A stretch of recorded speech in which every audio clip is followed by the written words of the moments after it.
안녕하세요. 반갑습니다. 일상 IT입니다. 자, 오늘은 주간 AI에 대한 이야기. 좀 출장을 나가가지고 제가 촬영을 하고 있다 보니까 약간 목소리가 멍멍한 건 있기는 한데 양해 부탁드리겠습니다. 그래도 한 주간에 한 번씩은 소식 전해드리기 위해서 바로 준비를 좀 했어요. 자, 오늘 첫 번째 얘기부터 가보죠. 주간의 첫 번째 얘기, 앱에서 드디어 PC 코덱스 제어가 가능해졌습니다. 이번 주에 정말 GPT에 관련된 여러 가지 소식들이 많았었는데 그 중에서 제가 이거는 꼭 한번 이야기 드리고 싶어서 가지고 왔어요. 그 오픈클로와 같이 AI 에이전트를 쓰게 되면 여러분들이 외부에서 있을 때 사무실이나 자신의 집에 있는 PC에 에이전트들한테 다양한 명령을 내릴 수가 있죠. 명령을 내려서 이것 좀 해라, 저것 좀 해봐. 이렇게 하는 거 정말 도움되는 일이었었는데 문제는 처음 접하시는 분들은 서비스 설치하는 것 자체가 어렵기도 하고 여기다가 보안 이슈도 있습니다. 그래서 제가 여러 번 곧 메이저 회사들도 비슷한 서비스를 내놓을 겁니다 라고 이야기 들었었는데 아니나 다를까 하나씩 나왔었죠. 그 시작점이 뭐였었냐면은 클로드가 먼저 내놨었어요. 그리고 나서 오픈 AI가 나온다 말을 했는데 지난주에 바로 나왔습니다. 저도 너무 잘 쓰고 있는데 이걸 사용하시기 위해서는 스마트폰에는 챗GPT 앱을 실행을 하시면 되고요. 거기서 코덱스를 누르고 자신의 PC하고 연결시켜 놓고 PC는 대신에 24시간 켜져 있으셔야겠죠. 이렇게 되게 되면은 밖에서 간단한 코딩부터 이것저것 시키는 게 가능해지게 됩니다.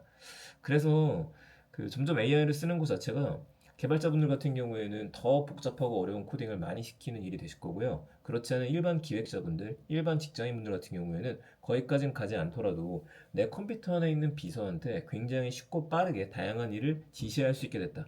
이렇게 봐야 될 것 같습니다.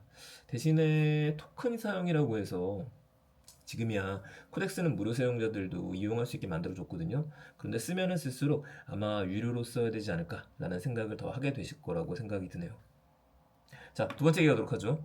오픈 AI 얘기 하나만 더 할게요. 애플 상대로 소송 예정이라는 기사가 떴어요. 이게 무슨 소리냐면은 아직 소송에 들어간 건 아니고 검토라고 이야기합니다. 이건 반응 보면서 진행할 것 같기는 한데 이게 왜 나왔느냐? 이번 소송에 의미가 있어야겠죠. 의미 중에 하나로 얘기한 게 뭐냐면 업무 소홀이에요. 그러니까 너네가 우리랑 계약을 했었는데 일 제대로 안 했어. 요거 얘기를 하는 겁니다. 이거는 우리도 이해할 수밖에 없는 게 그 2024년도에 스마트폰 바꿨었을 때 그때 애플에서 애플 인텔리전스 AI 기능 이야기를 하면서 바꿀 수 있는 명분을 줬었거든요. 많은 사람들한테. 더 많은 램이 필요하니까. 이런 거 되려면은 아이폰 좋은 거 써야 돼. 그래 놓고선 어때요? 변화가 없었어요. 시리 같은 경우에는 호출하고 난 다음에 애플 인텔리전스로 얘기를 하죠. 이 시리가 GPT한테 대신 물어보고 오는 기능이 있긴 했었었는데 제대로 돌아가지도 않았었고 그걸 쓰니 차라리 제미나이나 GPT를 따로 쓰는 게 나았었습니다. 오픈 AI 입장에서는 이렇게 협업을 통해서 점점 유료 구독자를 올릴 수 있겠지라는 기대가 있었던 것 같은데 그러지 못했었던 거였었죠. 자, 그런데 이번에 WWDC 애플의 발표가 6월 초에 있죠.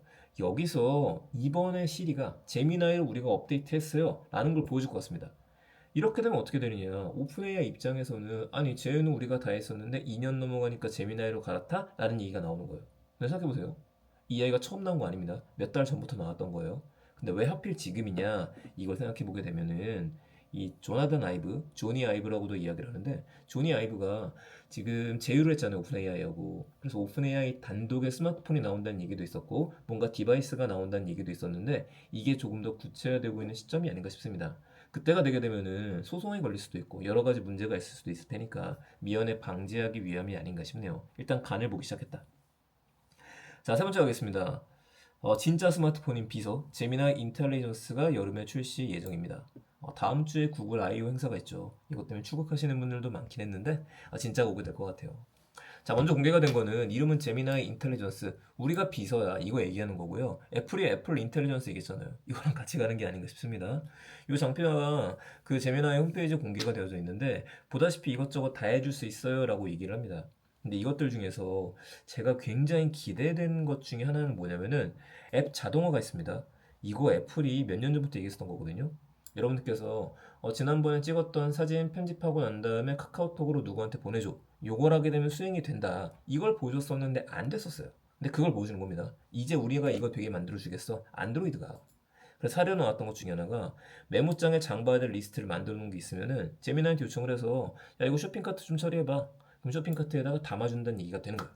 게다가 지금 크롬에서 제미나이 쓰시는 분들 있으신데 폰의 크롬에서도 제미나이를 쓸 수 있게 돼요. 그럼 무슨 소리냐? AI한테 웹페이지가 생긴 겁니다. AI가 직접 웹에 들어가서 여러분들이 명령 내리시는 거를 수행할 수 있다는 얘기가 돼요. 그래서 간단한 병원 예약이라든지 주차 공간 예약도 할 수 있다네요. 이건 미국에서부터 순차적으로 될 거예요. 자, 여기다가 맞춤형 위젯 생성 얘기가 나왔습니다. 맞춤형 위젯 생성. 이게 대단한데, 자, 사례부터 나온 거는요. 그 운동하시는 분들 같은 경우에 매주 고단백 식단 레시피 3개 추가해줘. 이렇게 하면 위젯을 아예 만들어서 홈화면에 띄워주는 겁니다. 그러니까 말을 하게 되면 우리한테 앱을 만들어주는 거랑 비슷한 개념으로 가는 거예요. 완벽한 앱은 아니지만 위젯을 만들어준다는 거죠. 내일 아침 몇 시에 깨워줘? 라고 했었을 때 깨우고 난 다음에 나한테 이런 루틴을 실행해줘? 라고 하게 되면 내 스마트폰 안에 들어있는 비서가 착착착 일을 하기 시작하더라. 야, 그럼 언제 나오느냐? 아마 내일 다음 주 발표할 거고요. 최신형 갤럭시하고 픽셀에서 사용 가능하다고 얘기했었는데 이걸 보게 되면 갤럭시 폴드 8 나오고 와이드 나오지 않습니까? 여기서부터 사용하게 될 것이다라고 확신해 볼 수 있겠네요. 저도 좀 지켜보고 있고요. 올해 애플이 제대로 된 모델을 안 내놓게 되면은 아마 기존 아이폰 사용자분들이 아이폰 폴드 나온다 그래서 갈아탈 건 많이 없을 거예요. 어차피 아이패드 미니가 있으니까. 그럼 결국에는 AI 쪽으로 승부를 봐야 되는데 어떤 걸 보여주길지 6월 초를 또 기대해야 될 것 같습니다. 저는 마지막 얘기하겠습니다. 메타 AI가 나왔어요. 이건 제가 별도로 빼려고 하다가 그냥 여기서 이야기 드릴게요. 자, 페이스북이랑 메타, 그러니까 메타죠. 메타 AI가 드디어 한국에서도 사용할 수 있게 됐습니다. 자, 보게 되면은 요겁니다. 메타 AI로 들어가시게 되면은요, 이제 여러분들 페이스북 아이디로 가입하시게 되면 바로 대화가 돼요. 근데 항상 익숙한 화면입니다. 많이 봤던 건데, 예, 어차피 다 GPT랑 비슷하게 만들어요. 그런데 후발주자잖아요. 어떤 게 가능할까 봤었는데 이 생각하기라는 모드가 있고 인스턴트 즉시 답변 모드가 있습니다. 그러니까 GPT랑 비슷하고 제미나이랑 비슷하지만 일단 무료다. 이게 크죠. 얘네는 무료부터 선언했어요. 자, 무료가 됐고 메타 AI 앱 연결이라는 메뉴가 나오기 때문에 캘린더랑 이메일도 연결시킬 수 있고요. 코드를 디버깅한다든지 다이어그램 이해라든지 이런 것도 가능합니다. 제가 몇 개를 시켜봤거든요. 첫 번째로 그림 그리라고 시켜봤어요. 자, 그림 그리라고 시키니까 생각보다도 예쁘게 그려주지 않나요? 이렇게 그려줬어요. 근데 제가 요청했던 건 이 메타라고 하는 글씨를 한글로 메타로 써줘라고 얘기했었는데 아쉽게도 본인이 못하겠다라고 이야기를 합니다. 이미지 모델이 한글을 정확하게 인식을 못한다. 나중에 해야겠죠. 클로즈업 버전까지 만들어준 건 의미가 좀 있었습니다. 쭉 내려가게 되면은 영어로 나온 버전을 다시 소개를 해줍니다. 근데 얘는 처음부터 말투가 좀 더 싱글한 것 같아요. 아무래도 SNS 말투에 익숙해서 그러지 않은가 싶기도 하고요. 쭉 내려가면 이번엔 제가 그 인물의 연속성이라고 이야기를 하죠. 앞에 걸 알아듣고 뒤에까지 연속성 있는지 보기 위해서 위 그림의 첫 번째 남자가 이 남자가 밤거리를 헤매고 있다. 이런 말을 넣게 되니까 산책하는 걸 이렇게 바꿔줬습니다. 홍대 거리라고 하는데 뭐 홍대는 아니겠죠. 한글이 아니니까. 그 얘네 느낌을 보게 되면은 약간 작년 초에 GPT를 보는 듯한 느낌이에요. 자, 이미지 생성은 이렇고요. 또 가능한 걸 보게 되면 코딩을 해줍니다. 제가 못 해줄 줄 알았었는데 바로 실행 가능한 갤러업 게임 만들어 달라고 하니까 여기서 웹게임을 제작을 하고 게임 오류를 수정하고 난 다음에 터치하고서 바로 실행되게 만들어 놨더라고요. 아, 얘네도 이런 것들은 잘 해놓는 것들이구나. 역시 강하다. 서로서로 강한 부분이 있는 거죠. 몇 마디 안 했었는데도 꽤 잘 만들어줬었다는 것들. 클로드하고 너의 차이점을 얘기하라고 하니까 자기가 훨씬 더 잘할 수 있어요 라고 쭉 이야기를 하는데 이거는 안 되는 것도 있으니까요. 저도 몇 개는 더 테스트해볼 것 같습니다. 자신들이 얘기하는 것들로는 파워포인트 에디팅 대신에 웹 슬라이드를 만들어줄 수 있고 브라우저에서 바로바로 도는 거 우리는 잘해 라고 얘기를 해주는데 이건 한번 지켜보면서 어디까지 하는지는 제가 다음 주 정도에 메타 AI 분석해 보도록 하겠습니다. 자, 이번 주 소식이었습니다. 가볍게 갈게요. 앱에서 PC 코덱스 제어 가능하다는 이야기하고 제미나이 인텔리전스 가능해졌다. 메타 AI가 나왔다. 네.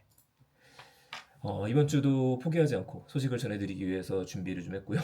아무래도 음향에 대해서는 좀 부족함이 있었었는데 양해 부탁드리겠습니다. 저는 그러면 다음 주에 더 재밌는 이야기들 가지고 찾아뵙겠습니다. 감사합니다. 일상 IT였습니다. 즐거운 한 주 되세요.